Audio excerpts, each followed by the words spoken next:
Puis aussi, en plus, vous continuez dans un autre projet là, qui arrive rapidement la semaine prochaine, là, si je ne me trompe pas. Hein? Tout à fait. Donc, on organise un forum, un grand forum qui s'appelle En route vers l'autonomie. Ça, c'est inédit. C'est la première fois qu'on fait ce type de rencontre-là, où on veut autant partager avec des gens qui proviennent du réseau de la santé et des services sociaux, du milieu de la recherche et des réseaux communautaires. Donc, ce sont tous des gens qui interviennent auprès des personnes TCC, mais on a tendance à rester un petit peu dans son milieu puis pas beaucoup échanger avec les autres. Donc, on a organisé ce forum-là pour vraiment créer un dialogue et voir comment tous ces gens-là qui veulent travailler à l'amélioration des conditions de vie des personnes TCC peuvent faire pour collaborer, mieux travailler ensemble, puis que j'ai envie de dire, chaque aspect de leur travail puisse être bénéfique pour l'autre réseau. Donc, c'est vraiment la première fois qu'on organise ça. Ça va avoir lieu le 15 et 16 novembre prochain à la Grande Bibliothèque de Montréal.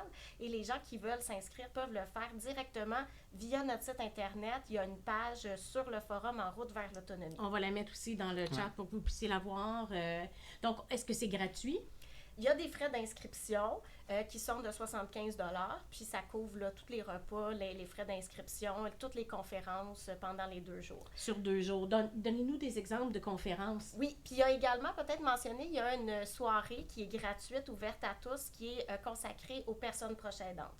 Donc, c'est voulu que ça soit en fin de journée parce qu'on sait que souvent, les personnes proches aidantes ont un emploi de jour et j'ai envie de vous dire un emploi autre que l'emploi de jour qui est justement de prendre soin d'une personne traumatique crânio-cérébrale. Ça demande beaucoup de temps, mais on a essayé de concilier le fait que c'est souvent des personnes en emploi qui vont aussi être proches aidants. C'est donc le 15 novembre à 18h. Ça, c'est gratuit. Ça, c'est le mardi soir. Oui, c'est ça. Et tout le monde, on demande préférablement de s'inscrire. Là. Il n'y a pas de frais d'inscription, mais juste d'aller s'inscrire pour être capable là, d'avoir une idée du nombre de personnes qu'on attend.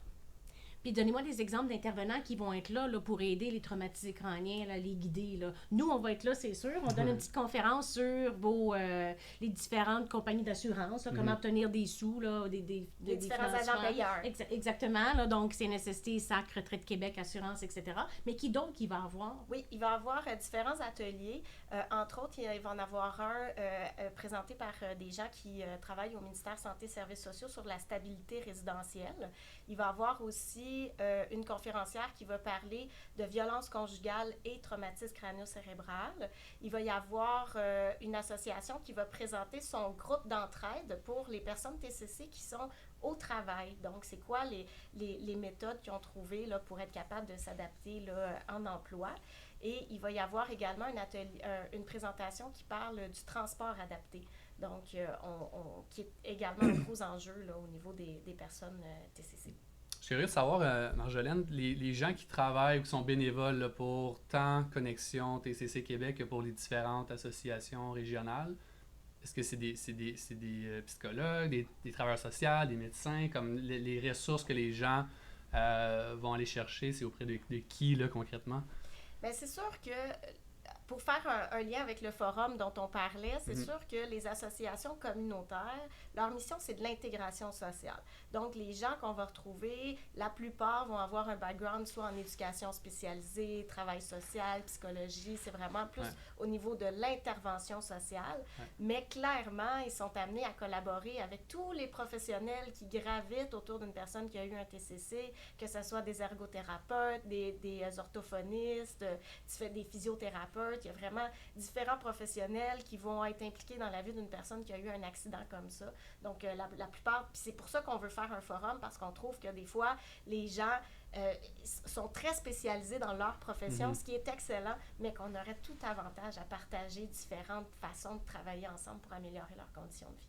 C'est une belle façon de s'assurer d'avoir accès à plein de professionnels tout d'un coup, en même temps, pour nous donner un coup de main. Là. Une approche multidisciplinaire qui couvre toutes les conséquences et les enjeux que tu as quand tu as un TCC. Donc, l'objectif du forum, c'est une première expérience. On espère que ça va bien aller pour renouveler les prochaines fois. Oui, tout à fait. C'est sûr que là, c'est une première expérience. Un des grands objectifs, c'est vraiment d'identifier des pistes d'action pour mieux travailler ensemble. Alors, il y a différents enjeux qui vont être soulevés à ce niveau-là. Chacun, qu'est-ce qui fonctionne bien dans mon réseau, mais qu'est-ce qui pourrait fonctionner mieux, puis comment est-ce qu'on pourrait mieux collaborer.